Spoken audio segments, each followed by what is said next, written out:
Welcome to మనం TV. నేను మీ అశ్విని. తెలంగాణలోని నిరుద్యోగులకు శుభవార్త. ప్రభుత్వం కీలక నిర్ణయం తీసుకుంది. త్వరలో వివిధ శాఖల్లో 27,000 ఉద్యోగాల భర్తీకి కసరత్తు మొదలుపెట్టింది.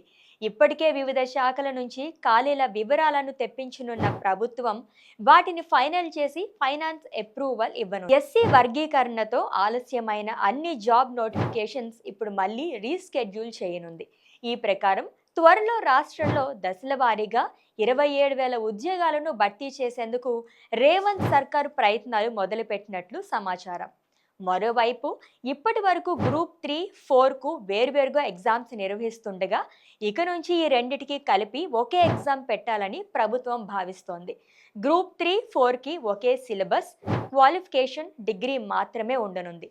కేవలం పోస్టింగ్ విషయంలోనే మార్పు ఉంటుంది. గ్రూప్ 3 కింద రిక్రూట్ అయ్యే వాళ్ళు హెచ్ఓడి కార్యాలయంలో పోస్టింగ్ అవ్వనుండగా గ్రూప్ 4 కింద రిక్రూట్ అయ్యే వాళ్ళు జిల్లా కార్యాలయంలో పోస్టింగ్ అవ్వనున్నారు.